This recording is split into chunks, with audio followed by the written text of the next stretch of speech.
Le titre de ce livre, Racheté pour l'éternité, peut-on perdre le salut? Il est écrit par le bien-aimé frère Jacob. Nous sommes présentement à la partie 9 de ce livre, chapitre 3 de cette partie 9, chapitre 3 et suite de cette partie 9. Si quelqu'un n'est pas fidèle jusqu'à la mort, alors on en conclut qu'il n'obtiendra pas non plus la vie éternelle. Dans ce passage, il n'est cependant pas question de salut, mais de récompense. Il n'est pas dit que celui qui est fidèle obtiendra la vie éternelle, mais la couronne de vie. Il s'agit ici de la récompense et non du salut. Comme en Colossiens chapitre 2 verset 18, que personne ne vous fruste du prix du combat. L'Écriture parle de 5 couronnes. La couronne incorruptible, récompense d'une course persévérante dans le combat chrétien. 1. La couronne incorruptible, récompense d'une course persévérante dans le combat chrétien, en parenthèse, 1 Corinthiens chapitre 9, versets 25 à 26. 2. La couronne du serviteur. 2. La couronne du serviteur, récompense d'un service fidèle pour le Seigneur, en parenthèse, 1 Thessaloniciens chapitre 2, verset 19, Philippiens chapitre 4, verset 1. 3. La couronne de justice. 3. La couronne de justice, récompense d'une marche dans la justice pratique que le Seigneur approuvera publiquement au jour de son apparition. 3. La couronne de justice, récompense d'une marche dans la justice pratique que le Seigneur approuvera publiquement au jour de son apparition, en parenthèse, 2 Timothée chapitre 4, verset 8. 4. La couronne de vie, récompense de la fidélité dans l'épreuve et les souffrances pour Christ, même jusqu'à la mort.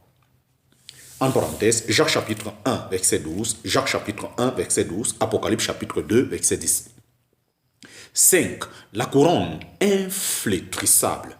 La couronne inflétrissable de gloire, récompense du dévouement de ceux qui paissent le troupeau de Dieu. Récompense du dévouement de ceux qui paissent le troupeau de Dieu. En parenthèse, 1 Pierre chapitre 5, verset 2 à 4.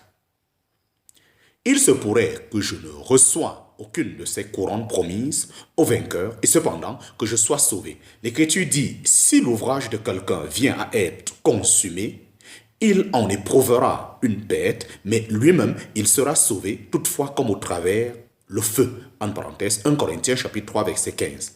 Évidemment, aucun enfant de Dieu ne souhaiterait être sauvé de cette manière. Personne ne voudrait être délivré les mains vides comme Lot sortant de Sodome. Chapitre 3, petit 2, sous 3. Chapitre 3, petit 2, sous 3.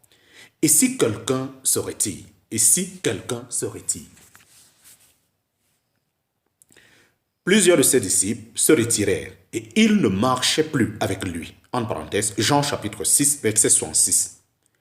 Un grand nombre de disciples suivaient le Seigneur. Cependant, lorsqu'il parle de ses souffrances et de sa mort, et qu'il leur dit qu'il n'aurait la vie éternelle et ne demeurerait en communion avec lui que s'il mangeait sa chair et buvait son sang, image de la foi au Sauveur mort pour eux, alors ils se retirent.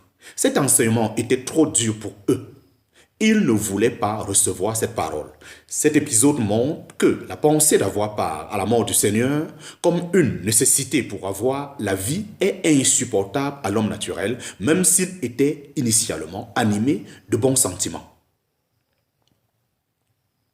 Il y a là un avertissement solennel pour tous, y compris ceux qui sont réellement des croyants et disciples du Seigneur. On ne peut à la fois suivre le Seigneur et marcher selon nos propres préférences ou nos propres idées, refusant ainsi un évangile qui offre un salut qui passe par la mort du Sauveur et la participation du croyant à cette mort. La parole ne permet toutefois pas d'en dire plus sur ceux qui se sont retirés. Certains, comme Joseph d'Arimathée, étaient tout de même disciples dans leur cœur, mais sans témoignage public. D'autres n'étaient disciples qu'extérieurement. L'apôtre Jean dit à ce sujet, « Ils sont sortis du milieu de nous, mais ils n'étaient pas des nôtres. Car s'ils eussent été des nôtres, ils fussent demeurés avec nous. » Chapitre 3, petit 2 sous 4. Chapitre 3, petit 2 sous 4. Alors que plusieurs disciples s'étaient retirés, le Seigneur Jésus demande aux 12, « Et vous, voulez vous aussi vous en aller ?» En parenthèse, Jean chapitre 6, verset 67. Quel sens a cette question si au fond, les disciples ne peuvent pas abandonner le Seigneur? Premièrement, les 12 n'étaient pas tous des vrais disciples. Judas était avec eux, et cette question était très certainement un appel à sa conscience. Ensuite, les disciples,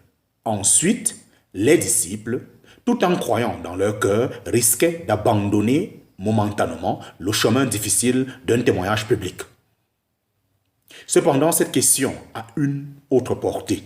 Le Seigneur la pose afin de toucher le cœur des 12. Et Simon-Pierre donne la réponse qui doit jaillir du cœur de chaque croyant. « Seigneur, auprès de qui nous en irons-nous? Tu as les paroles de la vie éternelle. » En parenthèse, Jean chapitre 6, verset 68. Chapitre 3, petit 3. Et si quelqu'un abandonne la foi? Toute une série d'autres objections se fondent sur des passages qui parlent d'apostasier de la foi.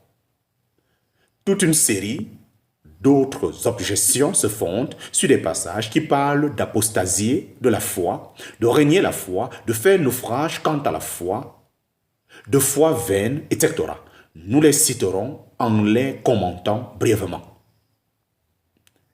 Chapitre 3, petit 3, sous 1, apostasie collective.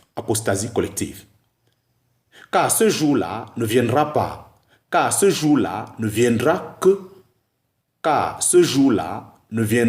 que l'apostasie ne soit arrivée auparavant, et que l'homme de péché n'ait été révélé, le fils de perdition qui s'oppose et s'élève contre tout ce qui est appelé Dieu. En parenthèse, 2 Thessaloniciens chapitre 2, versets 3 à 4. Ce passage parle de l'apostasie collective qui est un sujet différent de celui de l'abandon de la foi personnelle.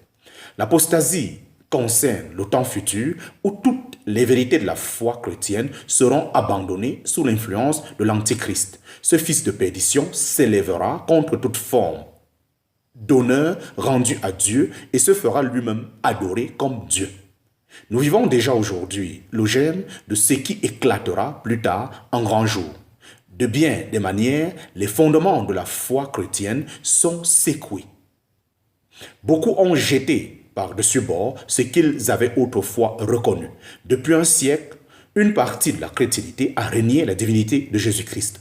Aujourd'hui, on touche à l'autorité divine, la parole écrite, et l'on met en question la résurrection de Jésus-Christ. Bientôt, la chrétienté de nom rejettera entièrement le contenu de la foi chrétienne et suivra l'Antichrist. C'est ici l'apostasie qui doit arriver avant que vienne le jour du Seigneur. En parenthèse, 2 Thessaloniciens chapitre 2, versets 2 à 3. Nous trouvons les mêmes pensées dans l'Épître aux Romains. Les branches de l'olivier ont été arrachées pour cause d'incrédulité et toi, tu es debout par la foi. Ne t'enorgueillis pas, mais crains. Si en effet Dieu n'a pas épargné les branches qui sont telles selon la nature, qu'il ne t'épargne pas non plus. Considère donc la bonté et la sévérité de Dieu, la sévérité envers ceux qui sont tombés, la bonté de Dieu envers toi si tu persévères dans cette bonté. Puisque autrement, toi aussi, tu seras coupé. En parenthèse, Romains chapitre 11, versets 20 à 22.